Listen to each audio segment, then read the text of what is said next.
നമസ്കാരം.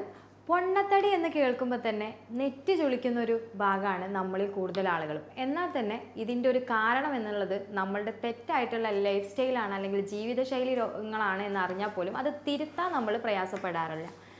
അത്തരം കണ്ടീഷൻസുകൾ ഏറ്റവും കൂടുതൽ നമ്മളെ ശരീരത്തിൽ ആരോഗ്യ പ്രശ്നങ്ങൾ ഉണ്ടാക്കും എന്നറിഞ്ഞിട്ട് നമ്മൾ അതിൽ നിന്ന് പരമാവധി ഒഴിഞ്ഞു മാറാൻ ശ്രദ്ധിക്കാറും ഇല്ല എന്നുള്ളതാണ്. അപ്പോൾ ഇത്തരം കണ്ടീഷൻസ് അനുഭവിക്കുന്ന ആളുകൾക്ക് സാധാരണ പൊതുവേ കാണാറുള്ളതാണ് നമ്മൾ പല ലൈഫ് സ്റ്റൈൽ അസുഖങ്ങൾ, ഷുഗർ, അതുപോലെ തന്നെ BP, കൊളസ്ട്രോൾ എന്നുള്ളത്. ഇപ്പോൾ ഗർഭിണികളാകുന്ന ആളുകളിൽ പൊണ്ണത്തടി വന്നു കഴിഞ്ഞാൽ എന്ത് ചെയ്യും? അല്ലെങ്കിൽ ഗർഭിണികൾ ആവാൻ റെഡി ആവുന്ന സ്ത്രീകൾ പൊണ്ണത്തടിയുമായിട്ട് ബന്ധപ്പെട്ട് നിൽക്കുന്ന ഒരാളാണ് എന്നുണ്ടെങ്കിൽ അത്തരക്കാർ എന്താണ് ചെയ്യേണ്ടത്? അവർക്ക് കൺസീവ് ആവാൻ അല്ലെങ്കിൽ ഗർഭം ധരിക്കാനുള്ള സാധ്യതയുണ്ടോ? ഇനി എന്താണ് അതിൻ്റെ മറ്റ് കാര്യങ്ങൾ എന്നൊക്കെയാണ് നമ്മൾ ഇന്നിവിടെ സംസാരിക്കുന്നത്. ഞാൻ doctor Haseena, doctor Basil Soumya hospital, Pandikkad, Malappuram ജില്ല. നമ്മളുടെ ശരീരത്തിൽ ഒബീസിറ്റി അതല്ലെങ്കിൽ പൊണ്ണത്തടിയുള്ള ആളുകൾക്ക് ആരോഗ്യപരമായിട്ട് ജീവിതശൈലി രോഗങ്ങൾ വരുന്നത് പോലെ തന്നെ ഗർഭം ധരിക്കാൻ ട്രീറ്റ്മെൻറ്റ് എടുക്കുന്ന ആളുകൾ അല്ലെങ്കിൽ കൺസീവ് ആകാൻ വേണ്ടിയിട്ട് നമ്മൾ ട്രൈ ചെയ്യുന്ന ആളുകൾ പ്രധാനമായിട്ട് പറയാനുള്ള ആദ്യത്തെ ഒരു കാര്യം എന്ന് പറയുന്നത് എങ്ങനെയെങ്കിലും ഒന്ന് കൺസീവ് ആയാലും മതി, ബാക്കി എന്തെങ്കിലും കോംപ്ലിക്കേഷൻസ് വന്നാൽ കുഴപ്പമില്ല, കുഞ്ഞിന് വന്നാലും കുഴപ്പമില്ല, എനിക്ക് വന്നാൽ കുഴപ്പമില്ല എന്നുള്ള രീതിയിലാണ്. പക്ഷേ ട്രീറ്റ്മെൻറ്റ് എടുക്കുന്ന സമയം തൊട്ട് തന്നെ ഓരോ ഡോക്ടേഴ്സും ഓരോ കപ്പിൾസിനോട് പറയാറുള്ളത് പ്രധാനമായിട്ടും നിങ്ങൾ വെയിറ്റ് കുറയ്ക്കുക, അല്ലെങ്കിൽ അമിതമായിട്ടുള്ള പൊണ്ണത്തടി നിങ്ങൾ ഗർഭം ധരിക്കുമ്പോൾ ഉണ്ടാവാൻ പാടില്ല എന്ന് നമ്മൾ പൊതുവെ പറഞ്ഞു കൊടുക്കാറുണ്ട്. പ്രത്യേകിച്ച് സ്ത്രീകളിൽ ഒരു 30-35 വയസ്സാകുന്നതോടുകൂടി ശരിയായ രീതിയിൽ ഭക്ഷണ രീതികൾ കറക്റ്റ് അല്ലെങ്കിൽ പോലും, അല്ലെങ്കിൽ കറക്റ്റായിട്ടുള്ളൊരു ഭക്ഷണ രീതി ആണെങ്കിൽ പോലും നമ്മൾ അമിതമായിട്ട് തടി വെച്ച് വരുന്നത് കാണാറുണ്ട്. അത് ഒരു പരിധിവരെ നമ്മളുടെ ഹോർമോൺ ഇംബാലൻസ് കൊണ്ടായിരിക്കും. മിക്കവാറും ആളുകളോട് എക്സസൈസ് ചെയ്യാൻ പറ്റി പറയുന്ന സമയത്ത് അവർ പറയുന്നതാണ് വീട്ടിൽ ഒരുപാട് വർക്ക് ഉണ്ട്, അല്ലെങ്കിൽ ഒരുപാട് ജോലികൾ, എല്ലാ ജോലികളും നമ്മളാണ് ചെയ്യുന്നത്, അതുകൊണ്ട് തന്നെ ഇതിൽ കൂടുതൽ എക്സസൈസ് ചെയ്യേണ്ട ആവശ്യമില്ല എന്നുള്ള കാര്യങ്ങളൊക്കെ പറയാറ്. പക്ഷേ നമ്മൾ സാധാരണ സ്ത്രീകളാവട്ടെ അല്ലെങ്കിൽ ഗർഭം ധരിക്കാൻ പോകുന്ന സ്ത്രീകളാവട്ടെ ആർക്കാണെങ്കിലും പൊണ്ണത്തടി എപ്പോഴും അല്ലെങ്കിൽ അമിതവണ്ണം എന്നുള്ളത് ഒരുപാട് ഗുരുതരമായിട്ടുള്ള ആരോഗ്യ പ്രശ്നങ്ങൾ ഉണ്ടാക്കുമെന്നുള്ളത് തന്നെയാണ്. അപ്പോൾ ഇന്ന് നമ്മൾ കൂടുതലായിട്ട് ഫോക്കസ് ചെയ്യുന്ന നമ്മൾ ട്രീറ്റ്മെൻറ്റ് എടുക്കുന്ന അല്ലെങ്കിൽ ഒരു ഫെർട്ടിലിറ്റിക്ക് അല്ലെങ്കിൽ കൺസീവ് ആകാൻ വേണ്ടി പ്രഗ്നൻസിക്ക് വേണ്ടിയിട്ട് ട്രീറ്റ്മെൻറ്റ് എടുക്കുന്ന ആളുകളിൽ പൊണ്ണത്തടി ഉണ്ടായിക്കഴിഞ്ഞാൽ എന്തൊക്കെയാണ് അതിൻ്റെ ആഫ്റ്റർ എഫക്റ്റുകൾ അല്ലെങ്കിൽ സൈഡ് എഫക്റ്റുകൾ എന്നൊക്കെയാണ് നമ്മൾ സംസാരിക്കാൻ പോകുന്നത്. ഇപ്പോൾ നമ്മൾ സാധാരണ സ്ത്രീകളിൽ ട്രീറ്റ്മെൻറ്റ് എടുക്കാൻ വരുന്ന സമയത്ത് തന്നെ കൂടുതലായിട്ടും പല ആളുകൾ പറയുന്നത് PCODയുടെ ഭാഗമായിട്ട് വന്ന പൊണ്ണത്തടിയാണ്, ഭക്ഷണം കഴിച്ചിട്ടും കൺട്രോൾ ചെയ്യാൻ പറ്റാത്ത പൊണ്ണത്തടിയാണ് എന്നുള്ളതാണ്. പലപ്പോഴും ഇത്തരം കണ്ടീഷൻസ് അനുഭവിക്കുന്ന ആളുകളിൽ പ്രധാനമായിട്ടും മാനസികപരമായിട്ടും ഒരു പിരിമുറുക്കം വരുന്നതിൻ്റെ ഭാഗമായിട്ടും, അതുപോലെ തന്നെ അതിൻ്റെ കണ്ടിന്യൂസ് ആയിട്ടുള്ള ഭാഗമായിട്ട് ഉറക്കക്കുറവ്, കറക്റ്റായിട്ട് ഒരു പ്രോപ്പറായിട്ട് ഒരു ലൈഫ് സ്റ്റൈൽ ഇല്ലാതിരിക്കുക, ഇത്തരം കണ്ടീഷനിൽ നമ്മൾ മെഡിസിൻസ് കൂടെ കഴിക്കുന്ന സമയത്ത് പേഷ്യൻസ് നല്ല രീതിയിൽ തടിച്ചു വരുന്നൊരു കണ്ടീഷൻ കാണാറുണ്ട്. ഇത്തരം കണ്ടീഷൻ ഉണ്ടാകുമ്പോൾ എന്തൊക്കെയാണ് ആ സ്ത്രീയിൽ സംഭവിക്കുന്നത്? അല്ലെങ്കിൽ കൺസീവ് ആയിട്ടിരിക്കുന്ന ഒരു സ്ത്രീ നല്ല ഹൈറ്റിലും അതല്ലെങ്കിൽ അതൊക്കെ വണ്ണത്തിലൊക്കെ ഇരിക്കുന്ന ലേഡിയാണ് എന്നുണ്ടെങ്കിൽ എന്തൊക്കെയാണ് സംഭവിക്കാൻ പോകുന്നത് എന്നാണ് നമ്മൾ സംസാരിക്കുന്നത്. മെയിനായിട്ട് തന്നെ ആദ്യത്തെ ഘട്ടത്തിൽ തന്നെ നമുക്ക് ജസ്റ്റേഷണൽ ഡയബറ്റീസ്, അതായത് നിങ്ങൾ സാധാരണ കേട്ടിട്ടുണ്ടാവും വയറ്റിലുണ്ടാവുന്ന സമയത്ത് ഷുഗർ വരിക, പിന്നീട് ആ ഷുഗർ പോയിട്ടില്ല എന്ന് പറയുന്നതൊക്കെ കേട്ടിട്ടുണ്ടാവും. അപ്പോൾ കറക്റ്റായിട്ടും നമ്മൾ പ്രഗ്നൻസി വരുന്ന സമയത്ത് പ്രത്യേകിച്ച് ഫാമിലി ഹിസ്റ്ററി, നമ്മുടെ ഉപ്പാക്കോ ഉമ്മാക്കോ അല്ലെങ്കിൽ അച്ഛനോ അമ്മയ്ക്കോ അല്ലെങ്കിൽ വേറെ അമ്മായിമാർക്കോ ആർക്കെങ്കിലും ഒക്കെ ഷുഗർ ഉള്ള പേഷ്യൻ്റാണെങ്കിൽ തീർച്ചയായിട്ടും അവർക്ക് പ്രായമുണ്ടോ പ്രായമില്ലേ എന്നുള്ളതല്ല, കറക്റ്റായിട്ടും അവർക്ക് പ്രഗ്നൻസി ഉണ്ടാവുന്ന സമയത്ത് പ്രോപ്പറായിട്ട് അവർക്ക് വെയിറ്റ് കുറച്ചിട്ടില്ല എന്നുണ്ടെങ്കിൽ ജസ്റ്റേഷണൽ ഡയബറ്റീസ് ഉണ്ടാവാനുള്ള സാധ്യതയുണ്ട്. അപ്പോൾ ഇത് ഉണ്ടായി കഴിഞ്ഞാൽ എന്താ ഉണ്ടാവുക? തീർച്ചയായിട്ടും നമുക്ക് എംനോട്ടിക് ഫ്ലൂയിഡൊക്കെ കൂടിയിട്ട് നമ്മൾ ഓവർ വെയിറ്റ് വീണ്ടും വരും, നമ്മുടെ ഗർഭപാത്രത്തിൽ കൂടുതൽ വെള്ളം ഉണ്ടായി കിടക്കുന്ന ഒരു സാഹചര്യം വരും. അത്തരം കണ്ടീഷൻസ് വരുമ്പോൾ തീർച്ചയായിട്ടും നമുക്ക് C-സെക്ഷൻ പോലെയുള്ള അല്ലെങ്കിൽ ലേബർ പെയിൻ കറക്റ്റായിട്ട് വരാതിരിക്കാനുള്ള സാഹചര്യവും, അല്ലെങ്കിൽ പ്രൊലോങ്ഡ് ആയിട്ട് ലേബർ പെയിൻ, പ്രസവവേദന അനുഭവിക്കേണ്ട ഒരു സാഹചര്യമൊക്കെ വരും. മാത്രമല്ല ഇത് കുഞ്ഞുങ്ങളിലും തന്നെ ആഫ്റ്റർ എഫക്റ്റ് ഉണ്ടാക്കും എന്നുള്ളതാണ്. അത് പിന്നീട് നമുക്ക് പറയാം. സെക്കൻഡ് വൺ എന്ന് പറയുന്നത് അത്തരം പൊണ്ണത്തടിയുള്ള ആളുകളാണെന്നുണ്ടെങ്കിൽ തീർച്ചയായിട്ടും BP-യിൽ വേരിയേഷൻ, പ്രഷർ വേരിയേഷൻ വരുന്നത് വഴി കുഞ്ഞിന് ഫിക്സ് സംഭവിക്കാനുള്ളൊരു സാധ്യതയുണ്ട്. അല്ലെങ്കിൽ കുഞ്ഞിന് ആ ഒരു പ്രയാസത്തിൽ അല്ലെങ്കിൽ BP ഹൈ ആയതിൻ്റെ പേരിൽ പലപ്പോഴും നമുക്ക് എന്ത് ചെയ്യും, കുഞ്ഞിന് പ്രോപ്പറായിട്ട് ഓക്സിജൻ കിട്ടാതിരിക്കുക അല്ലെങ്കിൽ മറ്റെന്തെങ്കിലും ബന്ധപ്പെട്ടിട്ട് കുഞ്ഞിന് പ്രയാസങ്ങൾ വരും. അതിൻ്റെ ഭാഗമായിട്ട് കുട്ടിയിൽ മെൻ്റൽ ഗ്രൗത്ത് റിട്ടാർഡേഷൻ അല്ലെങ്കിൽ കുഞ്ഞിന് വളർച്ചക്കുറവ്, അത്തരം കണ്ടീഷനൊക്കെ സംഭവിക്കാം. മൂന്നാമതായിട്ട് മെയിനായിട്ട് സംഭവിക്കുന്ന, അതായത് നോർമലി നമ്മുടെ ക്ലിനിക്കിലൊക്കെ വന്ന് പറയുന്നതാണ്, വെയിറ്റ് കൂടുതലുള്ള ആളുകൾക്ക് മിസ്കാരേജ് സംഭവിക്കുക. അതായത് അബോർഷൻ റിക്കറൻ്റ് ആയിട്ട്, അതായത് ചിലപ്പോൾ 3 മാസം ഉണ്ടാവും, പിന്നെ അത് കഴിഞ്ഞിട്ട് 6 മന്ത് കഴിഞ്ഞിട്ട് വീണ്ടും ഒരു അബോർഷൻ സംഭവിക്കും. ഒരു 1 ഇയറിൻ്റെ ഉള്ളിലൊക്കെ 1, 2, 3 എന്നുള്ള രീതിയിലൊക്കെ അബോർഷൻ സംഭവിക്കും.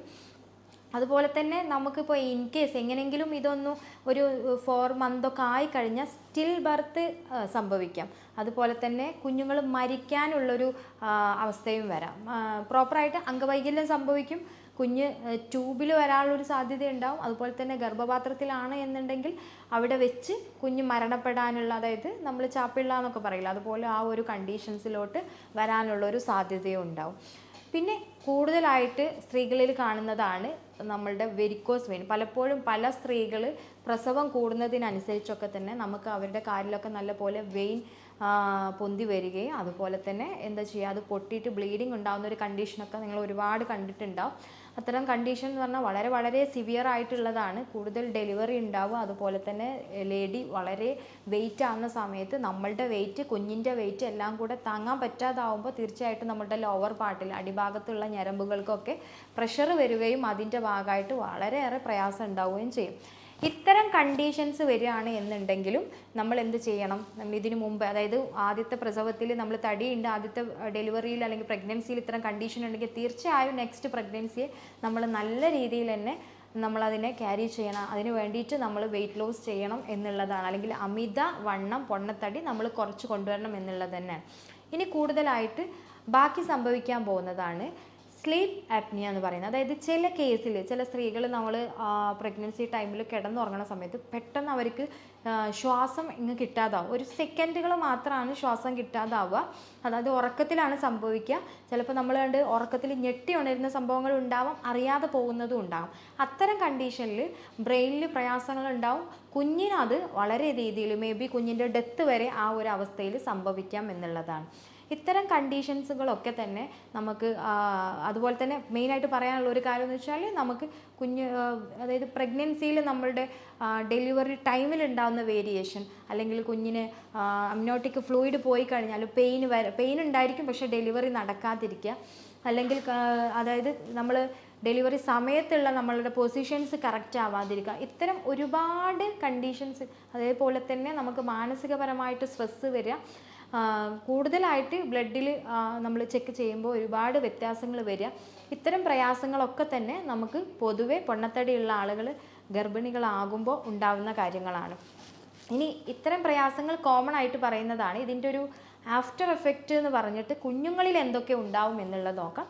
മെയിനായിട്ട് തന്നെ കുഞ്ഞുങ്ങളിൽ നമുക്ക് അംഗവൈകല്യം തൊട്ട് ഡെത്ത് വരെ സംഭവിക്കും എന്നുള്ളതാണ്. ആദ്യത്തെ ഘട്ടം നമ്മൾ ആദ്യം പറഞ്ഞ പോലെ തന്നെ ജസ്റ്റേഷണൽ ഡയബറ്റിസ് ഒക്കെ ആണെങ്കിൽ ഷുവറായിട്ട് നമ്മുടെ കുഞ്ഞിന് വീണ്ടും മേ ബി ചെറുപ്പത്തിലോ അല്ലെങ്കിൽ ടൈപ്പ് 2 ടൈപ്പ് 1 ഒക്കെ ഡയബറ്റീസ് വരാനുള്ള അല്ലെങ്കിൽ ഷുഗർ വരാനുള്ള സാധ്യത കൂടുതലാണ്. രണ്ടാമത്തത് മെൻ്റലി അല്ലെങ്കിൽ ഫിസിക്കലി റിട്ടാർഡേഷൻ വരാൻ, ഗ്രൗത്ത് റിട്ടാർഡേഷൻ, വളർച്ചക്കുറവ് ഉണ്ടാവാൻ സാധ്യതയുണ്ട്. ലൈക്ക് അംഗവൈകല്യം പോലെ ഉണ്ടാവാം, കുട്ടിക്ക് മറ്റെന്തെങ്കിലും പ്രയാസങ്ങളുണ്ട്, ഓട്ടിസം പോലെയൊക്കെ വരാനുള്ള സാധ്യത. ഇതൊക്കെ സാധ്യതകളാണ്. നമ്മൾ ശ്രദ്ധിച്ചിട്ടില്ല എന്നുണ്ടെങ്കിൽ. മൂന്നാമതായിട്ട് നമ്മൾ കറക്റ്റായിട്ട് പ്രോപ്പറായിട്ടും കൊണ്ടുപോകുന്നില്ല എന്നുണ്ടെങ്കിൽ കുഞ്ഞുങ്ങൾ സ്റ്റിൽ ബർത്ത് ആകാം. അതായത് ഒരു മേ ബി ഒരു 4 മാസത്തിലോ 5 മാസത്തിലൊക്കെ കുഞ്ഞു വരാം. അതായത് പ്രോപ്പറായിട്ട് ഹാർട്ട് ബീറ്റ് ഒക്കെ വരുന്നതിന് മുമ്പ് ഡെത്ത് ആവാം. അതായത് 4 മന്ത് 4th മന്തിൽ ഹാർട്ട് ബീറ്റ് വരാൻ സ്റ്റാർട്ട് ചെയ്യും, അതിൻ്റെ മുമ്പ് ജസ്റ്റ് മുൻപ്. അപ്പോൾ ഇതൊക്കെ ഒന്ന് ഫോം ആയതിനു ശേഷം കുഞ്ഞു മരിക്കാനുള്ളൊരു ഇതുണ്ടാവും. അല്ലെങ്കിൽ കുറച്ച് സമയം കൂടെ അങ്ങ് പോയിട്ട് അതിനുശേഷം കുഞ്ഞു വയറ്റിൻ്റെ ഉള്ളിൽ തന്നെ വെച്ച് മരിക്കാനുള്ളൊരു സാധ്യതയുണ്ട്. അപ്പോൾ ഇത്തരം കാര്യങ്ങൾ നമ്മൾ ശ്രദ്ധിച്ചിട്ടില്ല എന്നുണ്ടെങ്കിൽ അമ്മയ്ക്കും കുഞ്ഞിനും ഒരേപോലെ കണ്ടീഷൻസ് ഡേഞ്ചർ ആവാനുള്ള സാധ്യതയുണ്ട് എന്നുള്ളതാണ് ഇതിൽ നിന്ന് മനസ്സിലാക്കേണ്ടത്. ഇനി ഇത്തരം കണ്ടീഷൻസിൽ പല ആളുകളും പറയാറുണ്ട് നമുക്ക് പ്രോപ്പറായിട്ട് എനിക്ക് കൺസീവ് ആയാൽ മാത്രം മതിയാവും, നമുക്ക് പ്രോപ്പറായിട്ട് ഡയറ്റ് എടുക്കാൻ താല്പര്യമില്ല അല്ലെങ്കിൽ എക്സസൈസ് എടുക്കാൻ താല്പര്യമില്ല. അത്തരം കണ്ടീഷൻസൊക്കെ പറയുകയാണെന്നുണ്ടെങ്കിൽ തീർച്ചയായിട്ടും നമ്മൾ മനസ്സിലാക്കേണ്ടത് എങ്ങനെങ്കിലും പ്രഗ്നൻസി കൊണ്ടുവരിക എന്നുള്ളതല്ല ഇമ്പോർട്ടൻറ്റ്, ഹെൽത്തി ആയിട്ടുള്ള കാര്യങ്ങളിൽ കൊണ്ടുവരിക എന്നുള്ളതാണ് മെയിൻ ആയിട്ടുള്ള ഇമ്പോർട്ടൻസ്. സോ അത് കീപ്പ് ചെയ്യാൻ മാക്സിമം ശ്രമിക്കുക. ഇനി ഇതിന് എന്താ ചെയ്യേണ്ടതെന്നുള്ള കാര്യം കൂടി പറഞ്ഞു തരാം. നമ്മൾ കൃത്യമായിട്ടൊരു പ്ലാൻ ചെയ്യാന്നുള്ളതാണ്. ബിഫോർ നമ്മൾ ഇപ്പോൾ ഫസ്റ്റ് ടൈംസ് നമ്മൾ കൺസീവ് ആവുന്ന സമയത്ത് നമുക്ക് പ്രോപ്പറായിട്ട് ഇത്രയും ഇഷ്യൂസ് ഉണ്ടെന്നുണ്ടെങ്കിൽ സെക്കൻഡ് കംപ്ലയിൻറ്റ്സ് അല്ലെങ്കിൽ സെക്കൻഡ് മന്ത്, ഇപ്പോൾ നമ്മളൊരു 30+ ശേഷമാണ് നമ്മൾ സെക്കൻഡ് കൺസീവ് ആകാനുള്ള പ്ലാൻ എടുക്കുന്നത്. സോ അതിൻ്റെ ഇടയിൽ മാക്സിമം ഒരു 6 മന്തെങ്കിലും അല്ലെങ്കിൽ 1 ഇയർ എങ്കിലും നിങ്ങൾ ആ ഒരു ജേണി ഹാപ്പി ആയിട്ട് വെക്കുക. ലൈക്ക് നമ്മൾ ഉള്ള വെയിറ്റിൽ നിന്ന് എത്രയാണ് നമുക്ക് വെയിറ്റ്, ഓവർ വെയിറ്റ് ആണെങ്കിൽ ഒരു 20 അല്ലെങ്കിൽ ഒരു 10 kg എങ്കിലും നമ്മൾ കുറച്ചിട്ട് നമ്മൾ പ്രഗ്നൻസിക്ക് എങ്ങനെ നമ്മൾ തയ്യാറെടുക്കുന്നു അതിന് അനുസൃതമായിട്ട് തന്നെ നമ്മളുടെ ശരീരം പ്രോപ്പറായിട്ട് അതിനെ കറക്റ്റ് ചെയ്തിട്ട് കൊണ്ടുപോവുക എന്നുള്ളത്. അതിൻ്റെ മുന്നോടിയായിട്ടാണ് നമ്മൾ ഈ എക്സസൈസും ഡയറ്റും ഒക്കെ എടുക്കേണ്ടത്. കൺസീവ് ആയതിനു ശേഷം ഞാൻ ഇനി എന്ത് തടി കുറക്കാൻ പറ്റുന്നില്ല, ഫുഡ് എത്ര കൺട്രോൾ ചെയ്തിട്ടും തടി കുറയുന്നില്ല, അത്രയും വെയിറ്റ് ഓവർ വെയിറ്റ് വരികയാണ് എന്നുള്ള ടെൻഷൻ ഒഴിവാക്കാൻ വേണ്ടി പ്രോപ്പറായിട്ട് തന്നെ ഇങ്ങോട്ട് കൊണ്ടുവരിക കേട്ടോ.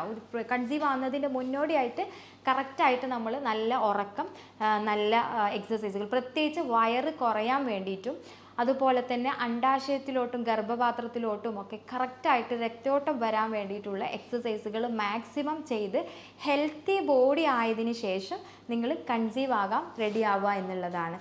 ആ ഒരു രീതിയിൽ പോവുകയാണെങ്കിൽ തീർച്ചയായിട്ടും നമുക്ക് വണ്ണം ഉള്ള ആളുകൾ അതുവഴി കൺസീവ് ആകാതിരിക്കുകയാണെങ്കിൽ പോലും ആ ഒരു സൊല്യൂഷൻ അവിടെ, അതായത് ആ ഒരു കൺസീവ് ആകുക എന്നുള്ള ഒരു കാര്യം അവിടെ സൊല്യൂട്ടഡ് ആയിട്ട് നിൽക്കും എന്നുള്ളതാണ്.